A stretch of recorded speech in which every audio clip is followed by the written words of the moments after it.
I never expected my quiet night at the hospital to change my life forever.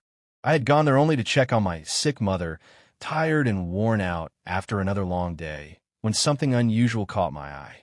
A girl, dressed in a torn white gown, was lying nervously under a blanket in an empty hospital bed. Her eyes darted around like a frightened bird, as if she didn't belong there. At first, I thought she was just another patient. But then, her gaze locked with mine, and my heart froze. Because in that single moment, I realized she wasn't a stranger. She was the one person I had loved and lost years ago. The girl I thought I would never see again. Comment where in the world you are watching from, and make sure to subscribe, like, and share, because tomorrow's story is one you don't want to miss. The hospital smelled of disinfectant and old worries. Machines beeped faintly, nurses walked briskly with clipboards, and I sat by my mother's bedside, trying to hold on to patience while my insides twisted with exhaustion. She had been sick for months in and out of this ward, and I had learned how to live in the limbo between hope and despair. That night, I thought I was just another tired son keeping vigil. But fate had a different plan.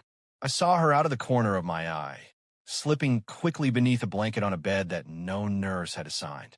Something about the movement caught my attention. It wasn't the slow, defeated shuffle of a patient. It was the desperate, quiet stealth of someone hiding. I tried to dismiss it. Hospitals were strange places. People acted out of fear and pain. But something gnawed at me. I looked again. Her hair was disheveled, her face pale, her gown torn like she had run through the streets. She clutched the blanket as if it were the last barrier between her and the world. And then our eyes met. It was like someone had ripped the years away in a single breath. Her eyes, those same eyes I had memorized in another lifetime, were staring back at me. Haunted, yes. Different, yes. But undeniably hers. For a moment, my mind refused to believe it. I blinked, shook my head, even rubbed my eyes. No, it couldn't be her. Life wasn't cruel enough to put me in front of Ghost. But then she looked away quickly, as though afraid of recognition, and my heart knew. It was her, the girl who had been my world once upon a time. The girl who had vanished without a trace. My first love. Memories I had buried clawed their way back to the surface. Her laughter in the schoolyard, light and carefree.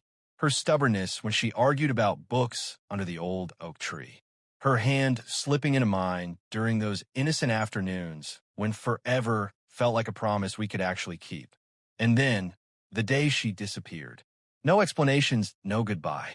Just silence. That silence had carved a scar in me.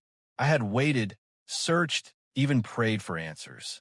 But years passed, and she became nothing more than a painful memory I carried quietly. And now suddenly she was here, not walking down a street, not standing at a bus stop, not smiling with friends. No, she was hiding, in a hospital bed, looking like a frightened child running from a nightmare. My breath caught in my throat. Questions roared inside me. Why is she here? What happened to her? Why does she look so broken? I wanted to stand, to go to her immediately, but my legs felt like stone. And deep down, fear gnawed at me. What if I was wrong? What if she didn't remember me? What if she hated me? Hours passed, though they felt like minutes. Nurses came and went. My mother slept. I stayed in that chair, my gaze drifting back to her again and again. And every time my heart screamed louder. It was her. Finally, when the ward quieted and night settled over the building, I forced myself to move. My steps felt heavy, my pulse racing as though I were about to confront fate itself. I stopped beside her bed. She stiffened, pulling the blanket higher. My voice cracked as I whispered, "Is it really you?" She didn't answer at first. Her lips trembled. Her eyes darted to the door, then back at me. Silence stretched like a fragile thread. Then, in the faintest, most broken whisper, she said my name. The sound shattered me. It was her. No doubt. No mistake. I felt the years collapse, the silence dissolve. But before I could speak again, before I could ask the 1,000 questions that clawed at my throat, she turned her face away. Her shoulders shook, and I realized this wasn't a reunion. This was a collision. I sank into the chair beside her bed, stunned. She was here, but not the girl I remembered. This girl was fractured, fragile.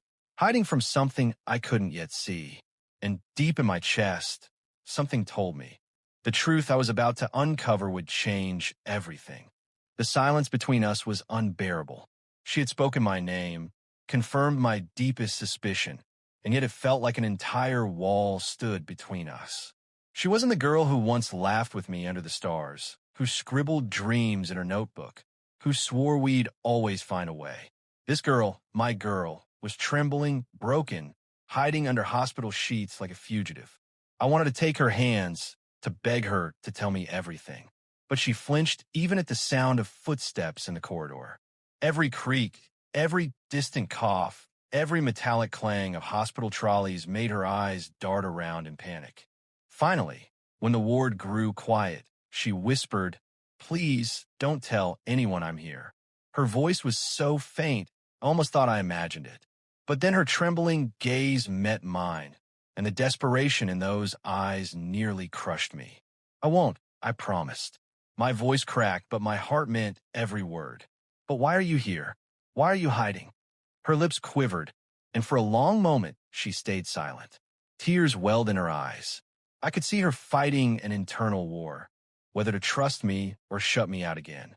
I wanted to scream that she could trust me, that I never stopped loving her, never stopped searching. But instead, I stayed still, letting her see the truth in my silence. And then, in a broken whisper, she said words that froze me where I stood. "I ran away from my wedding." The world tilted. I blinked. "Your wedding?" She nodded weakly, pressing the blanket tighter to her chest. "I couldn't do it. I couldn't marry him."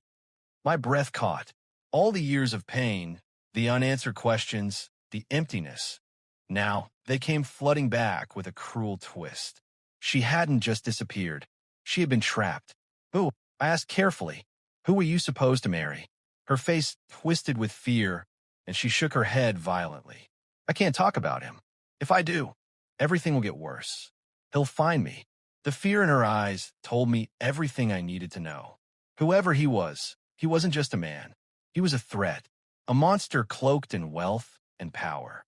Tears streamed down her face as she clutched my sleeve. "You don't understand. He owns everything. The police, the courts, even my family. No one can stop him." My chest ached with rage and helplessness. To think that the girl I once promised to protect had spent years in a prison of control and fear, it nearly destroyed me. But what broke me even more was realizing she trusted me enough to say it now. After all the years, after all the silence, she was letting me in. "I'm here," I whispered. "You don't have to go through this alone anymore." She shook her head, sobbing. "If he finds me here, he'll kill me. Or worse, drag me back. And he'll destroy you too." Her words sent shivers down my spine, but I didn't let go.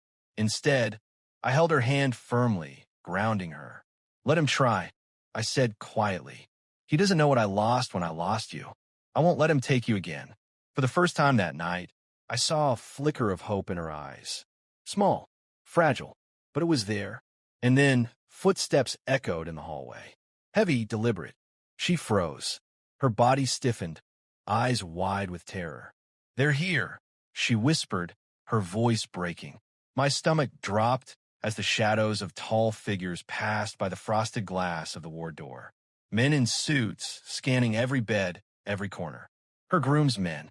She clutched my arm, her nails digging into my skin. "Please," she begged, "don't let them see me." Without thinking, I pulled the blanket higher over her, covering her face. My heart thundered in my chest as I leaned casually in the chair beside her bed, pretending to check her for drip. The door creaked open. 2 men stepped inside, their eyes sweeping the room like hunters. My pulse hammered. Sweat prickled at my neck. If they pulled the blanket back, it would be over. One of them walked closer, eyeing me suspiciously. "You," he said gruffly. "You seen a girl? Wedding dress. About this tall." I forced myself to stay calm. "This is a hospital," I said, my voice steady despite my racing heart. "All I've seen are patients." The man narrowed his eyes. For a moment, I thought he would pull the blanket away. My hand clenched, ready to fight if he did. But then his phone buzzed. He scowled, cursed under his breath, and gestured to his partner. "She's not here." Let's move. They left, the door shutting behind them. I exhaled, my entire body trembling. She slowly lowered the blanket, her face pale, her lips trembling. Tears spilled freely as she collapsed against me, sobbing. "You don't know him," she whispered brokenly. "He'll never stop looking for me." I held her tighter, my chest aching at her words. "Then we'll never stop fighting. Not this time. Not ever again." And in that moment, I knew the truth. This wasn't just about the girl I once loved. This was about saving her life. Her body was still shaking in my arms when the inevitable happened. The door to the ward slammed open so hard that it banged against the wall, making everyone in the room jump. Nurses froze mid-step, patients stirred uneasily in their beds, and my heart plummeted into my stomach. He walked in, her groom, tall, broad-shouldered, his suit sharp and immaculate, but his eyes were darker than night, brimming with arrogance and fury. He didn't need to speak. The air shifted the moment he entered, as though he carried power like a weapon. His gaze swept the room once before landing on her bed, and then he smiled. Not the kind of smile that carries warmth, but the kind that strips you bare. A predator's smile. "There you are," he said smoothly, his voice dripping with menace. She gasped, clutching my sleeve like a drowning soul grabbing the last rope. I stood instantly, moving between him and her. My heart thundered, but I forced my voice to stay calm. "She's not going anywhere with you." The room went still. Nurses exchanged terrified glances, but no one dared interfere. Everyone knew who he was. Everyone knew his money and influence stretched far beyond these walls. He raised an eyebrow, amused. "And who are you?" "I'm the man who won't let you destroy her," I said firmly. His smile faltered, anger flashing in his eyes. "Do you have any idea who you're standing against?" "Yes," I said, surprising myself with the conviction in my voice. "And I don't care." The air crackled. He stepped closer, each footfall echoing like thunder. She whimpered behind me, her hand tightening around mine. "She belongs to me," he hissed. "She is my wife." I shook my head, my voice sharp. "She doesn't belong to anyone. Not you. Not her family. No one. She belongs only to herself." Gasps rippled through the ward. For the first time, his mask cracked. His face twisted with rage. He lunged, grabbing her arm, yanking her toward him. She cried out, her voice breaking in pure terror. Without thinking, I shoved him back with every ounce of strength in me. The sound of his body colliding with the metal bed frame echoed across the room. He staggered, stunned, eyes blazing with disbelief. No one had ever dared lay hands on him before. I stood tall, my chest heaving. "You will not touch her." For a moment, silence engulfed the ward. Nurses stared wide-eyed, frozen in shock. She clung to me, trembling, her face buried in my shoulder. He straightened his suit slowly, his jaw tight, his pride wounded. "You'll regret this," he spat, his voice low and venomous. And with that, he stormed out, his men trailing behind him like shadows. But even as the door closed, I knew this wasn't over. This was only the beginning of a war. She collapsed against me, sobbing uncontrollably. "You don't understand," she whispered, her words broken. "He won't stop. He'll come back. He'll destroy you. He'll destroy us both." I held her tighter, my heart breaking at her fear. "Then let him come," I whispered, "because this time, I'm not letting you go." And in that moment, I realized something I hadn't allowed myself to admit in years. My love for her never died. It had only been buried, waiting for this moment to burn again. But now, that love would be tested in ways I never imagined. Because the storm was just beginning. The echo of the door slamming behind him hadn't even faded when she collapsed against me, her sobs shaking through both of us. Her words repeated in my mind like a haunting mantra. "He won't stop. He'll destroy you. He'll destroy us both." I stroked her hair gently, but inside, my chest was on fire. Anger, fear, love, they tangled together until I could barely breathe. I had stood up to him once, but I knew she was right. He wouldn't accept defeat. Men like him never did. The ward felt colder, quieter. Every shadow stretched longer. Every creak of the building made her flinch. Nurses whispered nervously, avoiding our eyes, their fear palpable. Even the patients seemed unsettled, as though the storm of his presence lingered in the air. I leaned close and whispered, "We can't stay here." Her eyes widened, shimmering with fear. "Where will we go? He'll find me everywhere. He always does." I took her trembling hands in mine. "Then we'll make it harder for him. We'll leave tonight." She shook her head, her voice breaking. "You don't understand. He has people everywhere. At the airport, at the police station, even my family, they'll drag me back to him." Her despair cut into me, but I refused to let it drown us. "Then we'll go where they can't reach you. I don't know how yet, but we'll find a way." She searched my face for a long moment, as if testing whether she could dare believe me. And then, with a fragile nod, she whispered, "Okay." That single word lit a fire in me. The hours that followed felt like walking on the edge of a knife. Every time footsteps echoed in the hallway, we froze. Every time the door creaked, her nails dug into my arm. The hospital, once a place of healing, now felt like a prison closing in.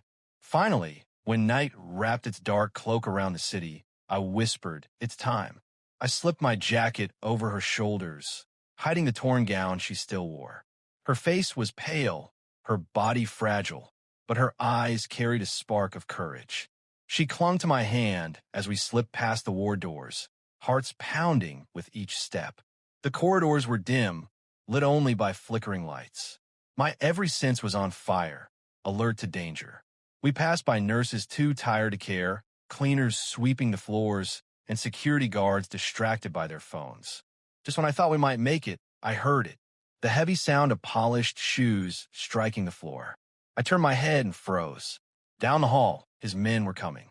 She gasped, her grip tightening around my hand. "It's them," she whispered, terror flooding her voice. Adrenaline surged through me.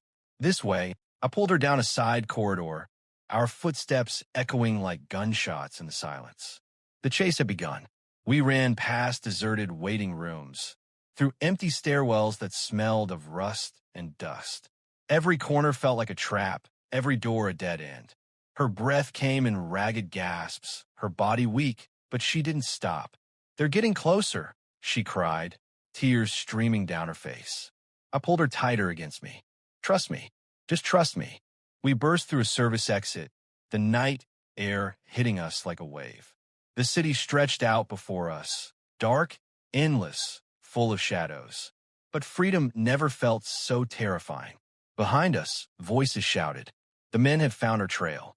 "Run," I urged, and we dashed into the maze of narrow streets, our footsteps echoing on the pavement. Every turn, every corner, I expected a black car to screech up, arms to grab us, the nightmare to swallow her back. But somehow, by sheer will, we kept going. Finally, breathless, we collapsed in the shadows of an alley, hidden behind crates and trash bins. Her chest heaved, her hands trembling as she clung to me like her life depended on it. Tears spilled down her cheeks as she whispered, "Why are you doing this? Why are you risking everything for me?" I cupped her face gently, forcing her to meet my eyes. "Because I never stopped loving you. Not for a single day. And if I lose you again, I'll lose myself too." Her eyes widened, her lips trembling. And then, for the first time in years, she broke, not with fear but with love. She buried her face in my chest, sobbing not just from terror, but from the weight of all the years we lost. In that moment, amidst the danger and the shadows, our hearts found each other again. But I knew this was only a fragile pause. The storm wasn't over. The man we were running from was still out there, and he was getting closer with every breath. The alley was dark and damp, the cold night air pressing against us as if the whole city wanted to suffocate our fragile moment. She clung to me, trembling, her breath uneven. I stroked her hair, whispering words I wasn't sure she could even hear. All I wanted was to wrap her in safety, to build a shield no one could ever break. But safety was something we didn't have yet. I could hear the distant rumble of car engines, voices barking orders, men searching the streets. The world outside our hiding place wasn't quiet. It was hunting us. Her fingers dug into my jacket. "We can't keep running," she whispered, her voice breaking. He'll never stop. You don't know him.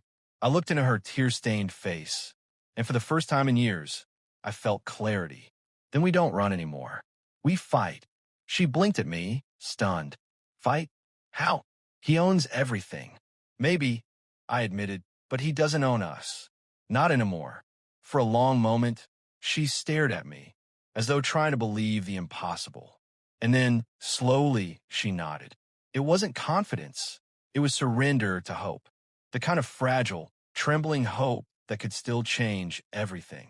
The following days were a blur of hiding and planning. We moved from place to place, slipping through shadows, never staying anywhere too long. But in those stolen hours, something unexpected began to bloom again. We laughed, soft, broken laughs that felt like miracles. She told me little pieces of her story. The loneliness, the forced engagement, the way her family turned away from her cries for help. Every word shredded me inside, but every confession also stitched us back together. And I told her about me, about the years I spent haunted by her absence, about the nights I stood under that old oak tree praying she'd come back. I told her how I carried her memory like a scar and how seeing her again had brought me back to life. We weren't just survivors hiding from the world. We were two souls rediscovering what had been stolen from us. But love alone wasn't enough. We needed a way to end it. One night, while she slept curled against me in a cramped shelter room, I made a decision. I wasn't going to let fear rule us anymore. If he wanted a war, I would bring it to him. But not with fists, not with rage, with truth. He thrived on silence, on shadows, on power that no one dared to question. So I decided to break that silence.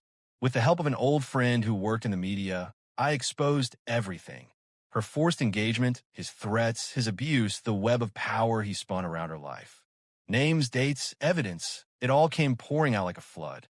The story spread like wildfire. People who once turned a blind, I couldn't ignore it anymore. The walls he built around himself began to crack. And for the first time, she looked at me with something stronger than fear. She looked at me with freedom. I never thought I'd breathe again, she whispered, her hand trembling in mine. You will, I said softly. From now on, every breath will be yours. Days later, we stood outside the hospital again. Not as fugitives, not as victims, but as two people who had survived a storm together. The city still buzzed with whispers, and the future was uncertain. But her hand was in mine, and her smile, fragile but real, was enough to light the whole world. I realized then that love isn't about holding on to perfect promises.